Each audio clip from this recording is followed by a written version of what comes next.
व्यापारियों पर लाठीचार्ज भी किया है। लाठीचार्ज के विरोध में व्यापारियों का ये प्रदर्शन देखने को मिल रहा है। व्यापारियों ने हनुमान चालीसा का पहले पाठ किया है, उसके बाद प्रदर्शन शुरू कर दिया है। एसपी शिमला को बर्खास्त करने की यहां पर मांग की जा रही है प्रदर्शनकारियों की ओर से। तो ये ताजा अपडेट जो है वो आप तक पहुंचाने की कोशिश कर रहे हैं। स्थानीय लोगों ने एक बार फिर से प्रदर्शन शुरू कर दिया है। पुलिस ने प्रदर्शनकारियों पर लाठी चार्ज भी किया है, लाठी भी भांजा है। बावजूद इसके लाठीचार्ज के विरोध में जो व्यापारी हैं प्रदर्शन करने के लिए आज भी सड़क पर उतर चुके हैं। व्यापारियों ने पहले हनुमान चालीसा का पाठ किया है, उसके बाद धरना प्रदर्शन की शुरुआत कर दी गई है। और खबर ये कि जहां पर एसपी हैं उनको बर्खास्त करने की प्रदर्शनकारियों की ओर से मांग की जा रही है। एक तरफ प्रदर्शनकारी ये कह रहे हैं कि शांति ढंग से, शांतिपूर्ण तरीके से अपने नेतृत्व में आगे बढ़ते हुए आंदोलनकारी आंदोलन कर रहे थे कि जैसे ही उन पर लाठीचार्ज हो जाता है। दूसरी ओर पुलिस प्रशासन की ओर से हवाला दिया जा रहा है कि आंदोलनकारी जो हैं वो पूरी तरह से आगे बढ़ते हुए मस्जिद की ओर जा रहे थे। मनाने के बावजूद भी नहीं मानने के बाद लाठी चार्ज हो गई। और ये तस्वीर देखिए किस तरह से बाजार जो है आसपास के इलाकों का वो पूरी तरह से बंद है, ठप पड़ गया है। लोगों को भारी मुश्किलों का जो सामना है वो करना पड़ रहा है। पुलिस की ओर से 2-3 दिन पहले ही आपको बताते चले कि 163 धारा यहां पर लागू कर दी गई थी। बावजूद इसके यहां पर लोग एकत्रित होते हैं, आंदोलन का रुख अख्तियार करते हैं और आगे की ओर बढ़ते हैं। और ये जो पूरा विवाद है वो पूरी तरह से मसला है जो आगे बढ़ता है और ये यहाँ पर जो आंदोलन है वो पूरी तरह से उग्र हो जाता है। आज पूरी तरह से इस बाजार को बंद कर दिया गया है। बाजार में लोगों की आवाजाही ज्यादा नहीं है, कम है। लोग आना जाना यहाँ पर सुचारू तो कर रहे हैं, लेकिन जो लोग वहां पर रहते हैं उनको परेशानियों का सामना तो करना ही पड़ रहा है। तस्वीर आपके सामने है। एक तरफ व्यापार मंडल की ओर से प्रदर्शन किया जा रहा है, आंदोलन किया जा रहा है, तो दूसरी ओर यहाँ पर बाजार भी आज पूरी तरीके से बंद है। तो लाठी चार्ज के विरोध में दोपहर तक ये बाजार को बंद कर दिया गया है। मस्जिद पर टकराव है, शिमला में पूरी तरह से तनाव है। इसी खबर पर ज्यादा जानकारी के साथ हमारे सहयोगी रॉबिन शर्मा शिमला से जुड़ चुके हैं। रॉबिन, ताजा अपडेट क्या है? जमीनी स्तर पर क्या कुछ देखने को मिल रहा है? जी खुशबू, देखिए हिमाचल प्रदेश में जो शिमला में ये मस्जिद विवाद शुरू हुआ है, इसको लेकर आज बहुत महत्वपूर्ण दिन था। बीते कल एक बड़ा धरना प्रदर्शन संजौली में हुआ। हालांकि धारा 163 बीएनएस की वहां पर लागू थी। इसके बाद हिंदू संगठन और जो स्थानीय लोग हैं वो संजौली पहुंचे और पुलिस और प्रदर्शनकारियों के बीच संघर्ष भी देखने को मिला। इस दौरान लाठीचार्ज हुआ, जिसके विरोध में आज हिमाचल प्रदेश के शिमला में खासतौर पर शिमला व्यापार मंडल ने बाजार बंद की अपील की। हालांकि अभी आप पीछे की तस्वीरें देखेंगे तो यहाँ पर बाजार खुले हुए नजर आएंगे, लेकिन सुबह ये मंजर बिल्कुल बदला हुआ था। शिमला व्यापार मंडल ने 10 बजे से 1 बजे तक, दोपहर 1 बजे तक शिमला की सभी दुकानें बंद रहने का आह्वान किया था। इसके बाद संजौली, शिमला, छोटा शिमला, इसके अलावा कुसुम्पटी तक तमाम जगहों पर जो बाजार थे वो बंद नजर आए और एक विरोध प्रदर्शन भी जताया गया। जगह जगह पर नारेबाजी हुई। सवाल सिर्फ एक कि प्रशासन ने जो लाठीचार्ज वहां पर प्रदर्शनकारियों पे किया उसको लेकर यहां पर धरना प्रदर्शन हुआ और खास तौर पर एसपी शिमला जो हैं उनको बर्खास्त करने की मांग यहां पर संगठन के लोगों ने उठाई है। और इसको लेकर यहां पर व्यापार मंडल के लोगों ने डीसी ऑफिस तक जो है धरना प्रदर्शन करते हुए वो लोग गए।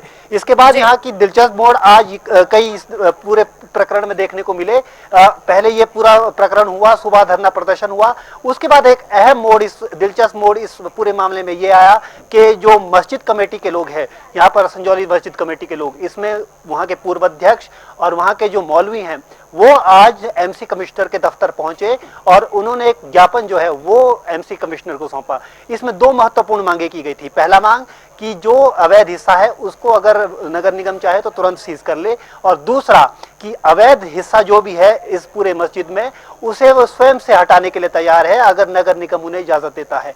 इसको लेकर साथ ही उन्होंने इसके अलावा एक और ये भी कहा है कि जो पूरा ये प्रकरण है इस पर वो सौहार्द बनाए रखना चाहते हैं और यहाँ के जो स्थानीय लोग हैं उनके साथ सौहार्द बनाए रखना चाहते हैं और साथ में जो मामला भी न्यायालय में चल रहा है इसका जो भी फैसला आएगा उसको स्वीकार करने के लिए वो तैयार है। लेकिन इसके तुरंत बाद जो देवभूमि संघर्ष समिति है उनकी ओर से भी बयान सामने आया जिसमें कहा गया कि ये आंदोलन सिर्फ मस्जिद संजौली मस्जिद से जुड़ा हुआ नहीं है। इसके जो इम्प्लीकेशंस है वो तमाम जगहों पर जो इलीगल इमिग्रेंट्स यहाँ पर आ रहे हैं, इलीगल तरीके से यहाँ पे आ रहे हैं, जिनकी जान पहचान नहीं है, जिनकी वेरिफिकेशन सही ढंग से नहीं हो पा रही है, उनके खिलाफ है। तो ऐसे में अभी यह संघर्ष थमता हुआ तो नजर नहीं आ रहा है। अभी थोड़ी देर में यहाँ पर पीडब्ल्यूडी मंत्री विक्रमादित्य सिंह और जो पंचायती राज मंत्री है अनिरुद्ध सिंह, उनकी एक जॉइंट प्रेस कॉन्फ्रेंस भी होने जा रही है ठीक 2:30 बजे के आसपास। वो भी इस मामले पर अपने विचार रखेंगे। तो देखिए अब ये मामले को तो कुल मिलाकर रॉबिन ये कह ले कि सरकार की पैनी नजर इस पर है, लेकिन ये जो मामला है वो थमता हुआ यहाँ पर नजर नहीं आ रहा है।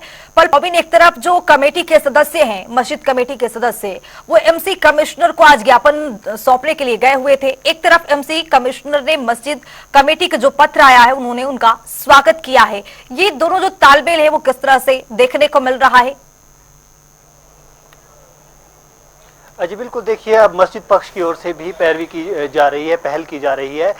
बीते कल एक बड़ा प्रदर्शन हुआ, उसके बाद आज जो है मस्जिद कमेटी के जो लोकल लोग हैं वो यहाँ पर पहुंचे हैं और उन्होंने कहा है कि जो अवैध हिस्सा है वो उसे खुद से गिराने के लिए तैयार है अगर नगर निगम उन्हें इजाजत देता है।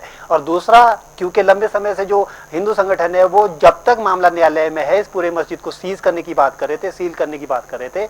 आज मांग एक पत्र जो है मस्जिद कमेटी की ओर से वो एमसी कमिश्नर को दिया गया है और उसमें कहा गया है कि जो अवैध हिस्सा उसको सीज करने के लिए तैयार है तुरंत प्रभाव से। तो देखिए खासतौर पर जो ये स्थानीय पक्ष है इसकी ओर से कहा गया है कि वो सौहार्द बनाने के लिए अपनी तरफ से पहल कर रहे हैं।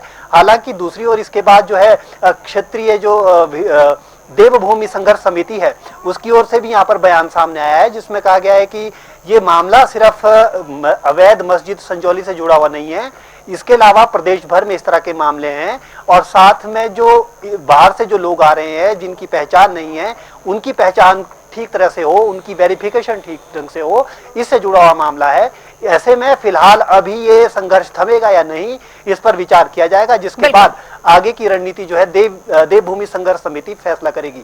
इसके बाद क्योंकि यहाँ पर विश्व हिंदू परिषद और तमाम जो हिंदू संगठन है वो भी इसमें शामिल हो गए हैं, तो ऐसे में अब देखना होगा कि उनका रुख क्या रहता है इस पूरे प्रकरण होने के बाद। फिलहाल अभी यहाँ पर जो प्रशासन है वो भी मामले को अपनी तरफ से देख रहा है। इसको लेकर हालांकि एमसी कमिश्नर के पास ये मामला पहुंचा है, अभी फिलहाल इसमें एमसी कमिश्नर की ओर से कहा गया कि इसमें विचार होगा, क्योंकि तुरंत इस पर डिसीजन नहीं लिया जा सकता। इसमें जो कानूनी पहलू है उनको देखना होगा। हालांकि उन्होंने एक बात साफ कही है कि इस तरह अगर कोई पहल करता है तो इस तरह के प्रावधान कानून में है कि अगर वो खुद से जो अवैध हिस्सा उसे तोड़ने के लिए राजी हैं तो इस तरह के प्रावधान कानून में पहले से मौजूद है। तो अब देखना होगा कि इस पूरे मामले में आगे किस तरह से ये नजर बनती है, क्योंकि अभी फिलहाल प्रशासन और जो मस्जिद पक्ष है और इसके अलावा जो प्रदर्शनकारी या हिंदू पक्ष हैं या फिर जो स्थानीय लोग हैं उनके सबके अपने तर्क हैं। ऐसे में अभी ये मामला घुला मिला सा नजर आ रहा है। थोड़ा सा इंतजार करना होगा कि ये मामला अब किस ओर बढ़ता हुआ नजर आ रहा है। जी बहुत शुक्रिया रॉबिन तमाम जानकारी साझा करने के लिए। तो बता दें कि जिस तरह से यहाँ पर ये जो पूरा संजौली विवाद है वो थमने का नाम नहीं ले रहा है। एक तरफ से मस्जिद कमेटी की ओर से ज्ञापन सौंपा जा रहा है तो वहीं एमसी कमिश्नर की ओर से भी तमाम तरीके की इस रणनीति पर बात करने की उन्होंने आश्वासन भी दिया है।